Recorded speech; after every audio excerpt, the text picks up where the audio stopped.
नमस्कार दोस्तों, welcome to SG edu centre. SG edu centre में आप सभी का स्वागत है। दोस्तों, आज है 17 फरवरी और 17 फरवरी के जो भी इम्पोर्टेंट करंट अफेयर है, हम लोग उसको एमसीक्यू के थ्रू देखने का प्रयास करेंगे। आइए शुरू करते हैं। आज का कोटेशन है कि किस्मत से ना कहो कि कोई मौका दो, किस्मत से ना कहो कि कोई मौका दो, मेहनत करो क्या पता सबको चौंका दो। आइए शुरू करते हैं। पहला क्वेश्चन है कि हाल ही में ऑडियो कहानी सुनाने वाले प्लेटफॉर्म वेलवेट के सह संस्थापक कौन बने हैं? यानी who has recently become the co founder of audio story telling platform velvet?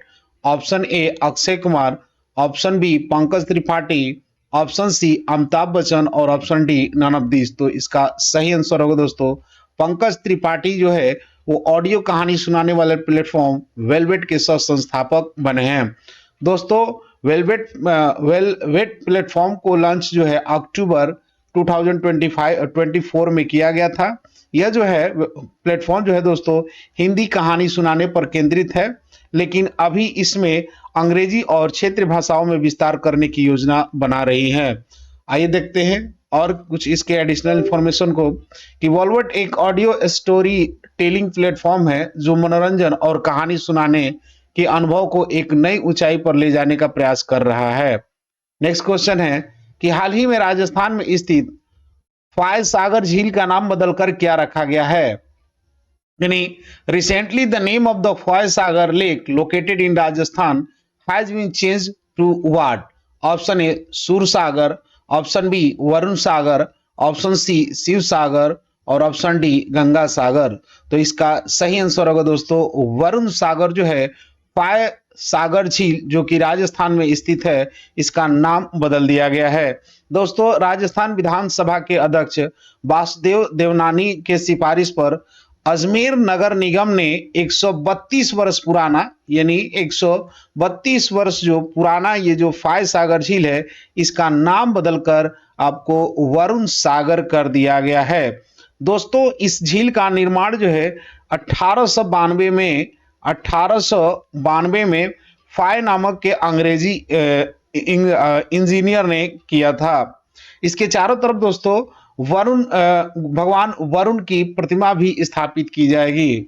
अगला क्वेश्चन है, देख लेते हैं इसके कुछ एडिशनल इंफॉर्मेशन को कि जो फॉय सागर झील राजस्थान के अजमेर जिले में स्थित एक प्रसिद्ध कृत्रिम झील है जिसे पानी की समस्या के समाधान के लिए बनाया गया है। अगला क्वेश्चन है कि हाल ही में प्रधानमंत्री नरेंद्र मोदी ने MSGA प्लस MIGA की नई अवधारणा कहां प्रस्तुत की है? यानी where did prime minister Narendra Modi recently present the new concept of MSGA और MIGA? तो option A USA, option B Italy, option C France और ऑप्शन डी ब्रिटेन। तो दोस्तों आपका इसका सही आंसर है USA। आइए देख लेते हैं इसके कुछ एडिशनल इंफॉर्मेशन को। MAGA मतलब means make America great again और MIGA make India great again की अवधारणा भारत और अन्य देशों के बीच संबंध को मजबूत करने पर केंद्रित है। अगला क्वेश्चन है कि हाल ही में आदि महोत्सव 2025 का आयोजन कहां किया गया है? यानी where was Aadi Mahotsav 2025 organise recently? Option A Nashik, option B Lucknow, option C new Delhi और ऑप्शन डी कोलकाता। तो इसका सही आंसर होगा दोस्तों न्यू दिल्ली में आपको आदि महोत्सव का आयोजन किया गया है। देख लेते हैं इसके कुछ एडिशनल इंफॉर्मेशन को। तो आदि महोत्सव एक राष्ट्रीय जनजातीय महोत्सव है जिसको ट्राइफेड द्वारा आपको इसको मनाया जाता है यानी संचालन करता है। ट्राइफेड यानी the tribal cooperative marketing development federation of India. इसका एस्टैब्लिशमेंट दोस्तों 1897 में किया गया था और इसका हेडक्वार्टर जो है वो आपको न्यू दिल्ली में है। इसका उद्घाटन जो है जनजातीय कार्य मंत्री जुएल ओराम द्वारा किया गया है, जो कि भारत की आदिवासी संस्कृति, शिल्पकला, भोजन और परंपराओं को प्रदर्शित करने के लिए आयोजित किया जाता है। नेक्स्ट क्वेश्चन है कि हाल ही में फॉरवर्ड फास्टर सस्टेनेबिलिटी अवार्ड 2025 किसे सम्मानित किया गया है? यानी who has recently awarded the forward faster sustainability award 2025? Option A NTPC, option B Coal India, option C HAL और ऑप्शन डी बेल। तो इसका सही आंसर है दोस्तों एनटीपीसी को जो है फॉरवर्ड फास्टर सस्टेनेबिलिटी अवार्ड 2025 से सम्मानित किया गया है। दोस्तों एनटीपीसी को वाटर रेजिस्टेंस कैटेगरी में यानी जल की लचीला श्रेणी में प्रतिष्ठित अवार्ड आपको फॉरवर्ड फास्टर सस्टेनेबिलिटी 2025 सम्मानित किया गया है। आइए बात करते हैं एनटीसीपी की बात करेंगे तो एनटीपीसी की जो स्थापना जो है वो 1935 में किया गया था। इसका जो हेडक्वार्टर है वो आपको न्यू दिल्ली में है। मिशन को देख लेते हैं कि ये फॉरवर्ड फास्टर सस्टेनेबिलिटी अवार्ड उन संगठनों को दिया जाता है जो पर्यावरण स्थिरता और हरित ऊर्जा समाधानों को बढ़ावा देने में महत्वपूर्ण योगदान देता है। अगला क्वेश्चन है special recognition game changer award से किसे सम्मानित किया गया है? रिकॉग्नाइजेशन है। Who was awarded as the special recognition game changer awards? Option A Sachin Tendulkar, option B Jay Shah, option C Rohit Sharma और option D Virat Kohli.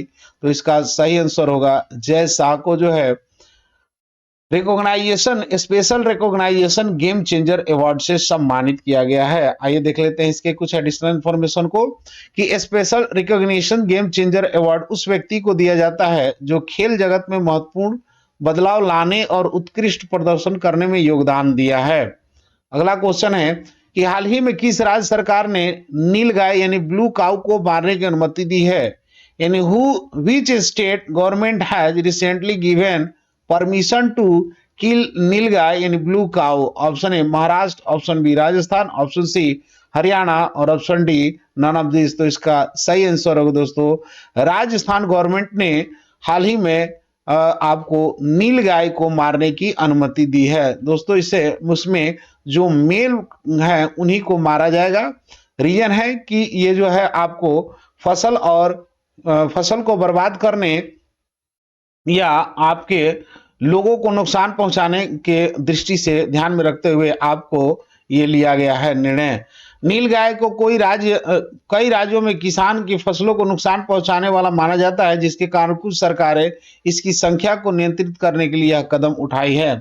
Next question है कि हाल ही की रिपोर्ट के अनुसार 2030 तक भारत में प्राकृतिक गैस की मांग कितनी प्रतिशत बढ़ जाएगी? यानी according to the recent report by how much percentage will the demand for natural gas in India increase by 30%? Option A 50%, option B 40%, option C 60% और option D none of this. तो इसका सही आंसर होगा दोस्तों 60% जो है 2030 तक आपका नेचुरल गैस की मांग बढ़ जाएगी।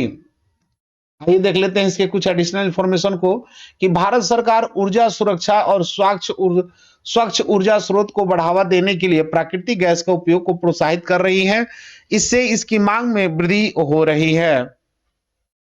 अगला क्वेश्चन है कि हाल ही में Bharat Tex 2025 mega global event कहां आयोजित किया गया था? यानी where is the mega global event Bharat Tex 2025 organise recently?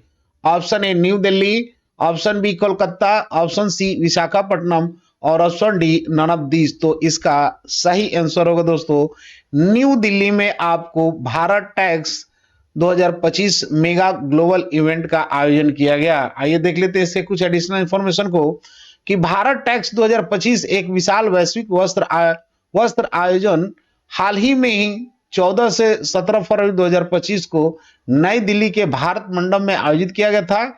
इस आयोजन ने पूरे वस्त्र मूल्य श्रृंखला को एक ही छत के नीचे एकत्रित किया था, जिसमें 5000 से अधिक प्रदर्शक शामिल थे और 120 से अधिक देश के अंतर्राष्ट्रीय खरीदार को आकर्षित किया था। नेक्स्ट क्वेश्चन है कि हाल ही में तमिलनाडु और काशी के बीच बौद्धिक और सांस्कृतिक संबंधों को प्रोत्साहित करने के लिए सांस्कृतिक गतिविधियां कहां शुरू की गई?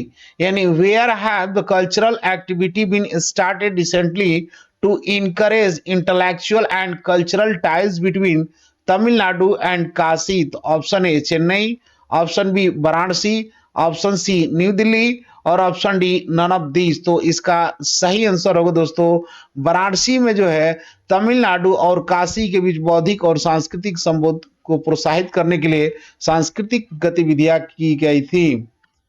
आइए देख लेते हैं इससे कुछ एडिशनल इंफॉर्मेशन को कि काशी तमिल संगम की शुरुआत वाराणसी में हुई है, जिसका उद्देश्य है दोस्तों तमिलनाडु और काशी के बीच ऐतिहासिक और सांस्कृतिक और बौद्धिक संबंधों को मजबूत करना। इस पहल के तहत दोनों क्षेत्रों की सांस्कृतिक विरासत, साहित्य, कला और परंपराओं को बढ़ावा दिया जा रहा है। नेक्स्ट क्वेश्चन है कि हाल ही में किस देश के राष्ट्रपति ने यूरोप के लिए सशस्त्र बल के गठन का आह्वान किया है? The president of which country has recently called the formation of an armed force for Europe? Option A France, option B Ukraine, option C Germany और option D none of this. तो दोस्त इसका आंसर होगा Ukraine. Ukraine के राष्ट्रपति आपको Vladimir Zelensky ने Europe के लिए सशस्त्र सेना गठन का आह्वान किया है। उन्होंने कहा है दोस्तों कि रूस के साथ यूक्रेन के युद्ध के कारण इसके गठन की आवश्यकता की महसूस की गई है। आइए देख लेते हैं इसके कुछ एडिशनल इंफॉर्मेशन को कि हाल ही में यूक्रेन के राष्ट्रपति व्लादिमीर जेलेंस्की ने यूरोप की सुरक्षा को मजबूत करने के लिए एक संयुक्त यूरोपीय सशस्त्र बल गठन का आह्वान किया है। उन्होंने म्यूनिक सुरक्षा सम्मेलन में कहा कि यूरोप को अपनी सुरक्षा के लिए अमेरिकी समर्थन पर पूरी तरह निर्भर नहीं रहना चाहिए और अपनी स्वतंत्र सैन्य क्षमता को विकसित करना चाहिए। अगला क्वेश्चन है कि राष्ट्रपति द्रौपदी मुर्मू ने हाल ही में अंतर्राष्ट्रीय महिला सम्मेलन का उद्घाटन कहां किया है?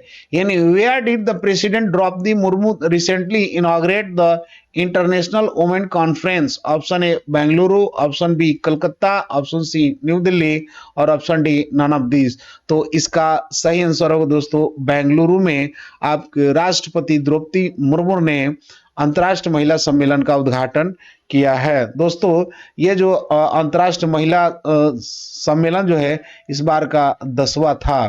ठीक है, आइए देख लेते हैं इसके कुछ एडिशनल इंफॉर्मेशन को। क्या कार्यक्रम का मुख्य विषय था कि महिला सशक्तिकरण और नेतृत्व। इसका आयोजन आर्ट ऑफ लिविंग फाउंडेशन ने किया था। विभिन्न क्षेत्रों की महिला नेता भी इसमें शामिल हुई थी। दोस्तों आज यहीं तक रहने देते हैं, मिलते हैं